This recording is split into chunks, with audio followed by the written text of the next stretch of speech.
Selamat pagi Pak Donald dan teman-teman. Selamat berjumpa kembali.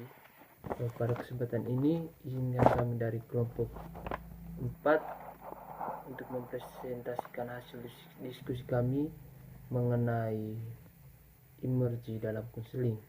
Adapun anggota kelompok kami ada Suster Ana, ada Irma, Lintang, David, Pang, dan saya sendiri Edwin. Langsung saja kita ke slide yang pertama mengenai definisi emergi. Seperti yang kita pahami bahwa emergi adalah imajinasi atau sebuah bayangan. Jadi pada teknik ini klien akan diajak untuk bermain logika pada pikirannya. Pada saat klien memiliki perasaan sedih, gembira, takut, reptile brain berada pada saat off atau logika sedang tidak berjalan. Emergi atau perumpamaan atau citra dapat didefinisikan sebagai persepsi yang datang melalui indera apapun, baik itu penglihatan, penciuman, sentuhan, rasa, pendengaran, atau perasaan. Langsung saja kita lanjut ke slide yang berikutnya mengenai premis penggunaan citra dalam konseling. Ada sejumlah alasan untuk menggunakan citra atau perumpamaan dalam konseling. Yang pertama atau yang utama adalah terkait dengan apa yang disebut Brain Siegel pada 1986. Sebagai kelemahan tubuh, ia tidak dapat membedakan antara pengalaman mental yang jelas dan pengalaman fisik yang sebenarnya. Yang kedua atau alasan yang kedua adalah untuk menggunakan perumpamaan dalam konseling, yaitu bahwa ini merupakan sumber daya yang tersedia yang telah digunakan dalam beberapa bentuk oleh klien.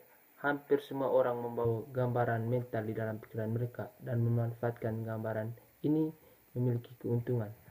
Alasan yang ketiga yaitu untuk menggunakan perumpamaan, terutama perumpamaan terbimbing, adalah bahwa perumpamaan ini berharga bagi konselor dan klien dalam mengembangkan fleksibilitas kognitif.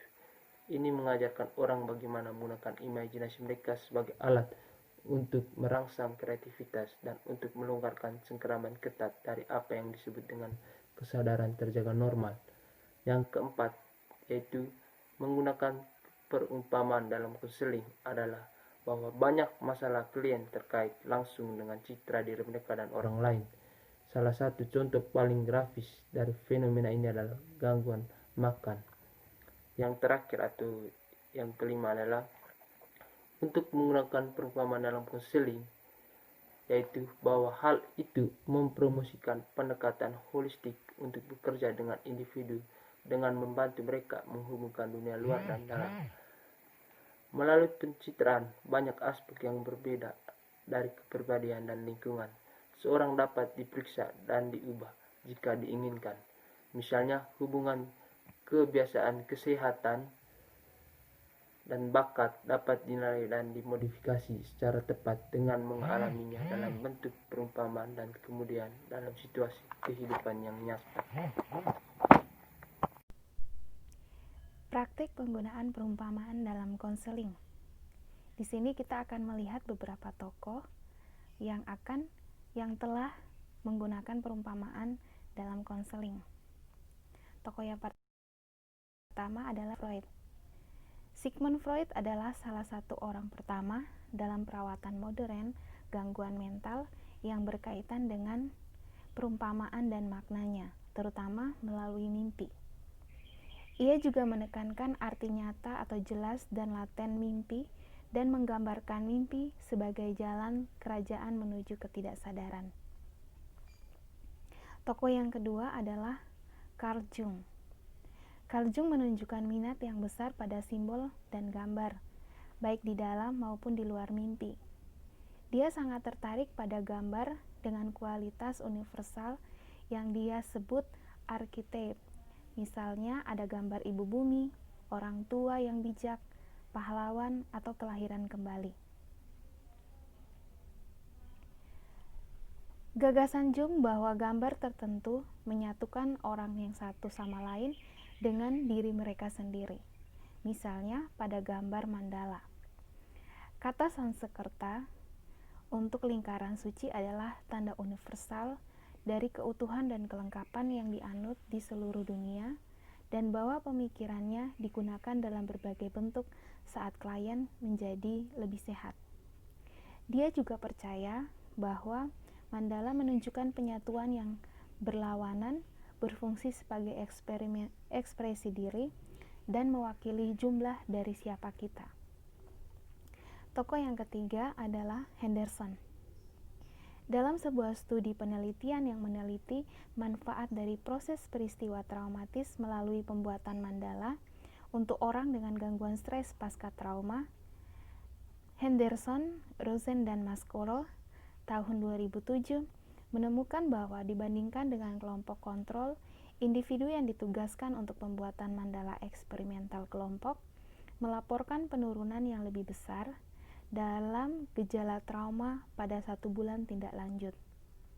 Tidak ada perbedaan hasil yang signifikan secara statistik, namun seperti yang ditunjukkan oleh para peneliti, model alternatif untuk memproses peristiwa traumatis, misalnya secara visual atau simbolis, dapat melayani individu yang enggan atau tidak dapat menulis atau berbicara tentang pengalaman mereka. Di luar terapi mendalam seperti yang dilakukan oleh para klinis ini, perumpamaan dianut dan digunakan secara luas oleh tradisi konseling, terutama yang didasarkan pada teori humanistik dan kognitif. Tokoh yang berikut adalah Whittaker. Dalam karyanya, Whittaker diketahui tertidur, dan ia menyerahkan tanggung jawab kepada ahli terapi fisiknya. Ia memiliki mimpi, dan kemudian berbagi gambaran dan pengalaman mimpi tersebut kepada keluarga tempat ia bekerja. Seni dari proses ini ditentukan baik dalam konten maupun proses dari apa yang dilakukan Whittaker. Dia memberi keluarga gambaran berbeda tentang siapa mereka dan yang tidak dapat mereka bantah secara rasional. Tokoh yang berikut adalah Gestamaan juga digunakan dalam beberapa cara baru. Mimpi dipandang sebagai jalan menuju integrasi, itu menurut Gestalt tahun 1969. Dengan demikian, terapis Gestalt mendorong klien untuk menciptakan kembali dan menghidupkan kembali impian mereka di masa sekarang. Prosedur ini mengharuskan klien untuk menjadi semua bagian dari impian mereka, dan untuk itu mereka harus mengajukan pertanyaan seperti, apa yang saya rasakan, apa yang saya inginkan, apa yang diceritakan dalam mimpiku. Dengan memperlakukan atau mempertanyakan dan menyadari banyak hal variabel dalam mimpi, individu yang bekerja dari perspektif Gestalt menjadi lebih terintegrasi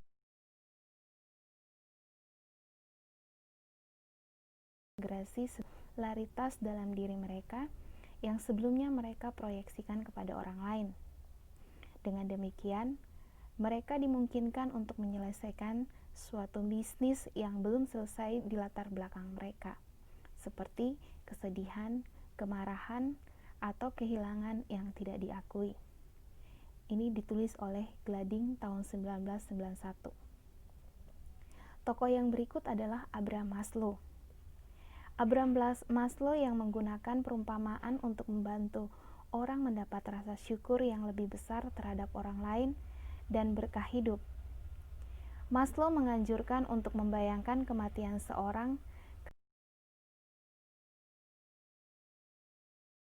karena orang dan tentang apa yang paling berduka. Nah, setelah berimajinasi dengan cara ini, pemikiran klien akan bergeser ke bagian melakukan pemisahan yang lengkap dan cara terbaik untuk melestarikan memori orang tersebut. Teknik lain yang dia usulkan adalah membayangkan diri sendiri sedang sekarat dan dalam prosesnya dengan jelas melihat dan mengucapkan selamat tinggal kepada orang-orang yang paling dia cintai. Teknik ini, kata Maslow, dapat mencegah perenungan dan yang berulang-ulang atau perasaan yang tidak lengkap, seperti yang dia derita sehubungan dengan kehilangan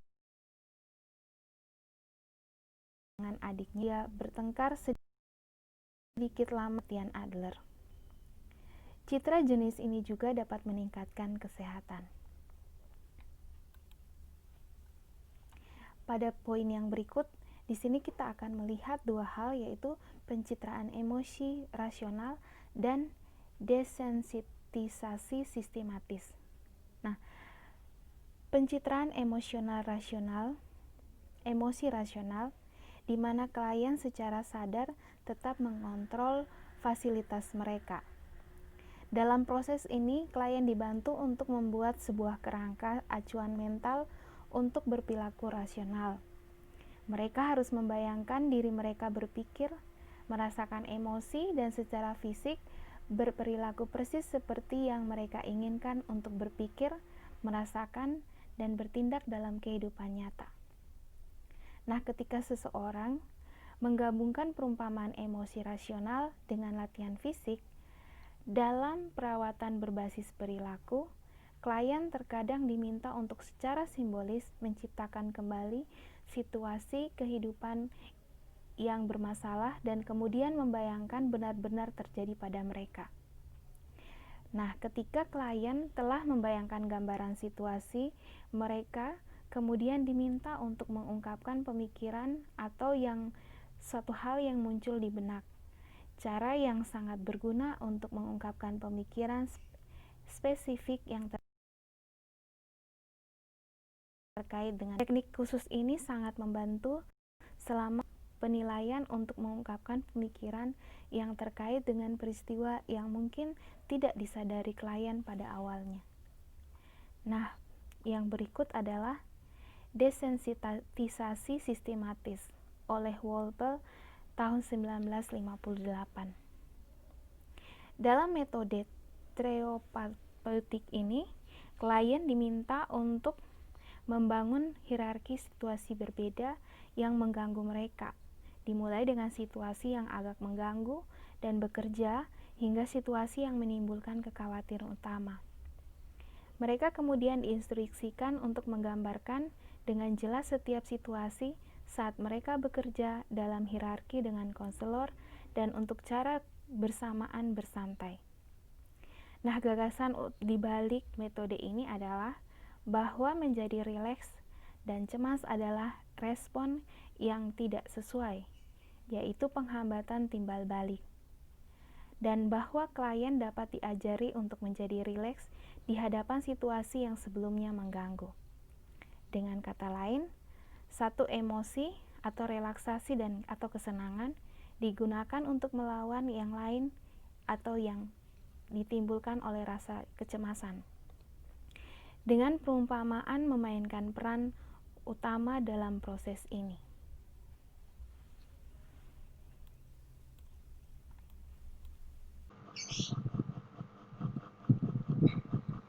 Nah, dan yang berikutnya ini adalah citra dalam konseling dengan populasi tertentu.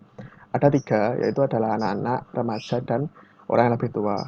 Yang pertama adalah anak-anak. Anak-anak prasekolah ini sering merasa mereka memiliki sedikit kendali atas hidup mereka.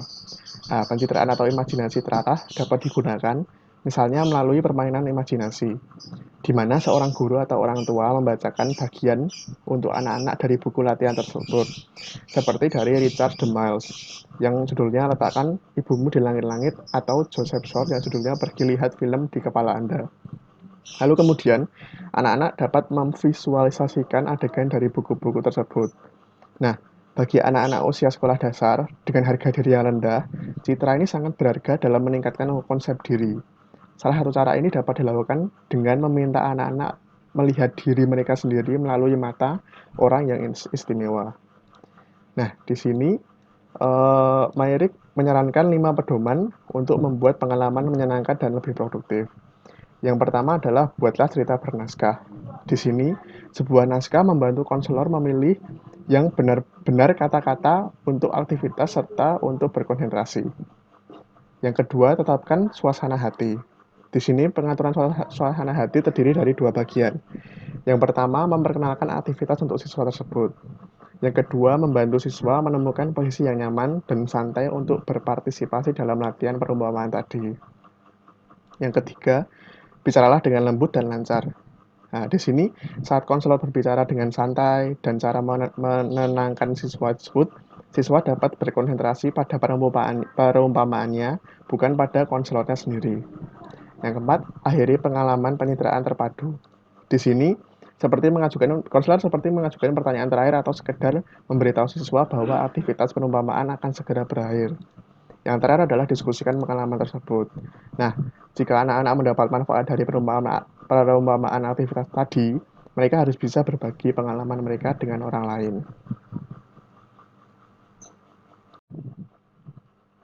Dan yang berikutnya adalah remaja dan dewasa. Di sini remaja dan dewasa secara keseluruhan citra itu tampaknya sangat berkorelasi dengan kesehatan mental dan fisik remaja dan orang dewasa. Dengan remaja dan orang dewasa, latihan perumpamaan dapat diajarkan sebagai keterampilan yang dapat digunakan dalam pengentasan depresi. Itu menurut Schultz tahun 1984. Dan memodifikasi kemarahan mereka menurut Kaplan 1994. Yang kemudian yang terakhir adalah kepada klien yang lebih tua. Di sini citra visual terfokus juga dapat meningkatkan fungsi klien lansia yang memiliki gangguan kognitif ringan, misalnya Abraham, Naunderfer, dan Teris. Menemukan bahwa 46 penghuni panti jompo usia 71 hingga 97 membuat peningkatan yang signifikan dalam kemampuan kognitif mereka selama 24 minggu ketika pengalaman pencitraan digunakan untuk membantu mereka. Nah, para peneliti ini menyusun kelompok pencitraan visual terfokus mereka di sekitar 6 tema, yaitu relaksasi, perlindungan, harga diri, kontrol energi, dan transisi. Nah, di sini pada lansia, latihan pencitraan terpadu dapat digunakan untuk membantu mereka yang beranjak dewasa melakukan perjalanan santai pada waktunya, baik ke tempat yang mereka dirindukan atau ke tempat yang telah mereka nikmati sebelumnya. Citra dalam konseling dengan populasi tertentu. Berikutnya ada grup. 5 tahap yang disarankan oleh Tuchman dan Jensen pada 1977 tentang pembentukan, timbulnya konflik, normalisasi, berkinerja, terpembubaran pada tahap pembentukan yang ditandai dengan pengujian dan ketergantungan anggota kelompok dapat diberikan tugas pencitraan yang aman dan terhubung. Jadi mereka dapat menggambarkan diri mereka sendiri dalam baris lagu atau puisi atau dengan menampilkan kehidupan mereka kepada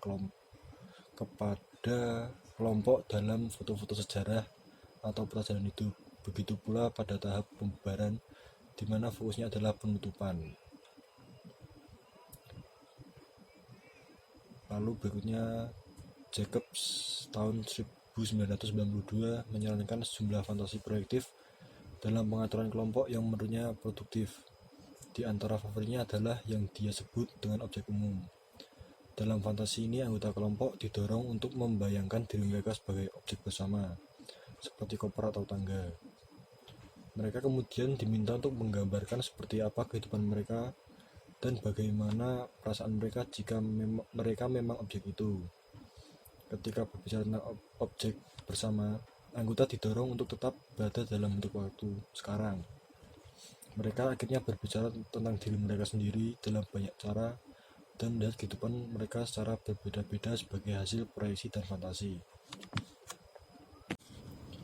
Lalu yang berikutnya ada keluarga dan pasangan. Couple work imago-therapy adalah metode yang menggunakan fisik dan tindakan untuk membantu orang yang menikah mengatasi hambatan hubungan mereka yang didasarkan pada pengalaman dan harapan hidup sebelumnya. Hendrik 2008. Lalu berikutnya 4 jenis kegiatan yang dapat didorong oleh pencitraan menurut L.W. Hoffman pada 1983. Yang pertama, pengumpulan informasi awal. Yang kedua, pengambilan keputusan. Yang ketiga, klarifikasi kekuasaan dan masalah keintiman. Dan yang terakhir adalah persiapan untuk peristiwa masa depan.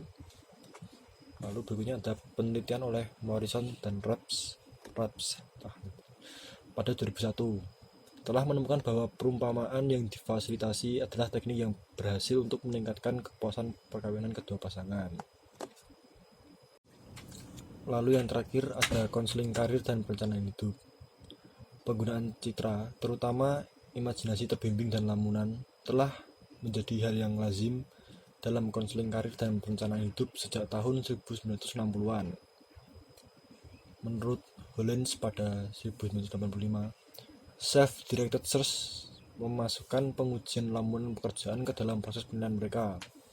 Ini adalah anggapan peneliti tertentu yang didukung oleh data teoritis, anekdot, dan empiris, bahwa meskipun lamunan dan fantasi tidak menjamin mimpi akan menjadi kenyataan, namun berperan penting dalam membantu individu-individu untuk merenungkan kemungkinan baru, mencoba opsi baru, dan membuat keputusan perencanaan hidup yang lebih terinformasi.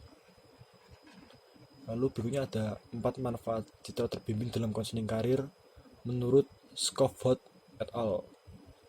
1989. Yang pertama, fleksibilitas dalam berpikir, penekanan pada promosi pemikiran yang berbeda dan generasi pilihan karir yang lebih banyak.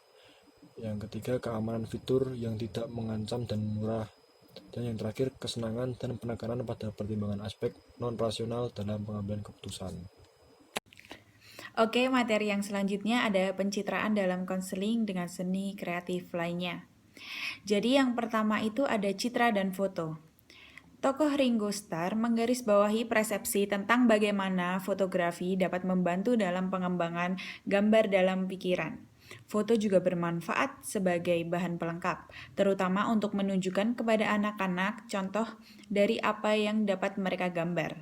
Sejumlah studi juga menunjukkan bahwa cara analogis dan abstrak dapat membantu dalam pembelajaran, bahwa penggunaan jenis citra verbal atau tertulis ini harus lebih banyak digunakan. Gambar abstrak konkret yang terkait dengan pembelajaran sebelumnya atau yang benar-benar baru dapat membantu klien menjadi lebih sehat secara mental dengan memberi mereka visi yang lebih luas tentang situasi dan membantu mereka menguasai lingkungan mereka. Yang selanjutnya, citra dan musik. Citra dan musik yang dipadu juga dapat digunakan dalam pengobatan penderita reumatik artritis. Dan dengan meningkatkan kinerja para atlet, selain dampak fisiknya, perumpamaan saat dicampur dengan musik mungkin juga memiliki efek psikologis yang kuat. Citra dan musik yang dipadu juga telah membantu klien yang menghadapi penyakit terminal. Selain itu, menggabungkan perumpamaan dan musik terbukti berguna dalam menangani klien lansia yang memiliki disabilitas fisik. Musik klasik yang direkam dengan hati-hati yang panjangnya berkisar 4 hingga 12 menit merupakan stimulus utama untuk menciptakan gambaran dalam situasi ini. Yang ketiga ada ekspresi citra tertulis. Ini adalah salah satu cara untuk menulis tentang perumpamaan, adalah dengan membuat jurnal harian atau catatan harian di mana mimpi, lamunan, dan fantasi terpadu dan direkam. Bersamaan dengan ini, pencatatan peristiwa ini penting untuk diperhatikan reaksi apa yang terjadi terkait dengan pencitraan tersebut. Dalam konseling karir, ini sangat diperlukan, seperti latihan tertulis dapat digunakan untuk membantu klien mendapatkan gambaran yang lebih jelas tentang siapa mereka dan apa yang ingin mereka lakukan secara kejuruan. Yang selanjutnya ada citra dan gerakan. Perumpamaan dan gerakan dapat digabungkan dengan banyak cara kreatif. Salah satu yang paling dinamis adalah koreografi, di mana gambaran keluarga atau situasi di masa lalu, sekarang, atau masa depan ditampilkan secara berulang-ulang. Seperti contohnya patung keluarga dapat dibandingkan dengan gambar yang dapat didapat dari fotografi. Sedangkan koreografi, keluarga ibarat rekaman video. Kedua proses tersebut bersifat nonverbal, sehingga peserta mendapatkan pengalaman dan melihat diri mereka sendiri,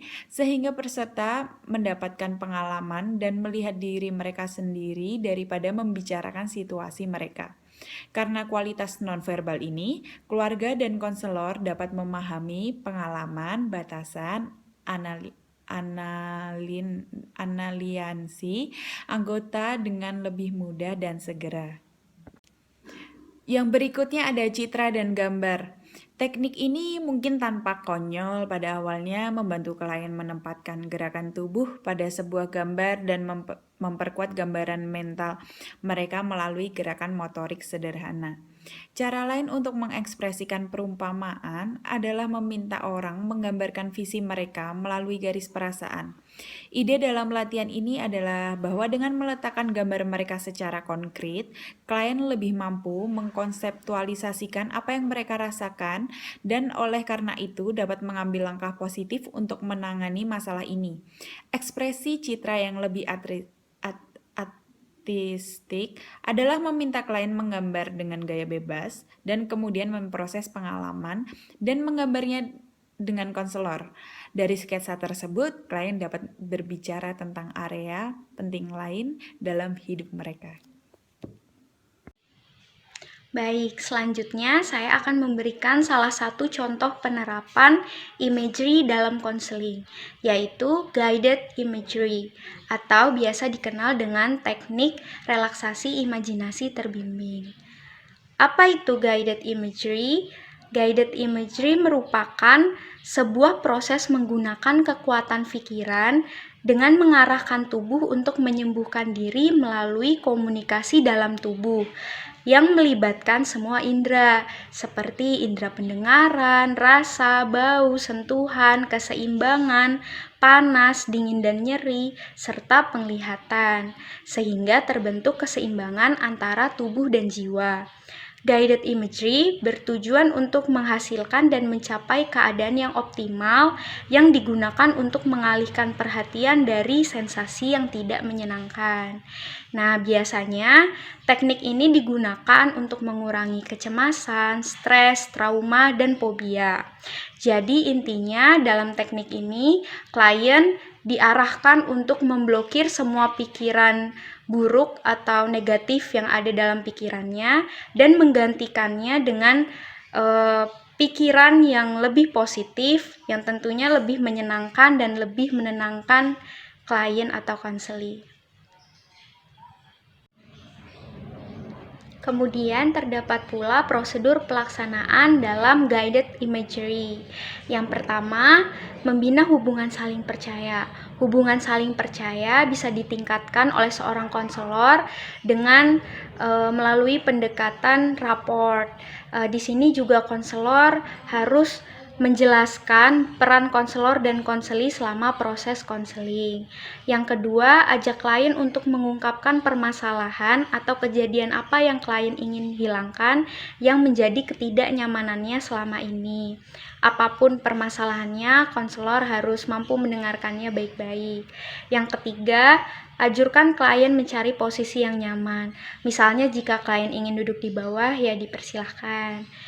Lalu yang keempat, meminta klien untuk memikirkan hal-hal yang menyenangkan.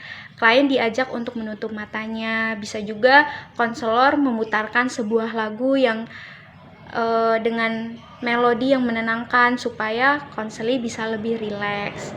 Kelima, ajaklah klien untuk kembali mengulang peristiwa atau pengalaman apa yang ia ingin ceritakan yang sudah sebelumnya tadi ia ceritakan. Keenam, jika klien menunjukkan tanda-tanda tidak nyaman, konselor harus menghentikan dan memulainya lagi ketika klien sudah siap. Jadi, konselor tidak boleh memaksakan. Lalu yang ketujuh, ketika sudah rileks, biarlah klien larut dalam imajinasi untuk menghilangkan rasa traumanya sampai benar-benar menghilang dalam ingatannya. Dan yang terakhir, jika dirasa cukup, ajaklah klien untuk kembali rileks, lalu perbolehkan ia untuk membuka matanya kembali. Oke teman-teman, sekian materi presentasi kami mengenai imagery dalam konseling. Semoga apa yang sudah kami sampaikan pada pagi hari ini bisa teman-teman mengerti dan bermanfaat untuk kedepannya. Jika ada salah kata dalam penyampaian, kami mohon maaf sebesar-besarnya. Terima kasih. Salam sehat.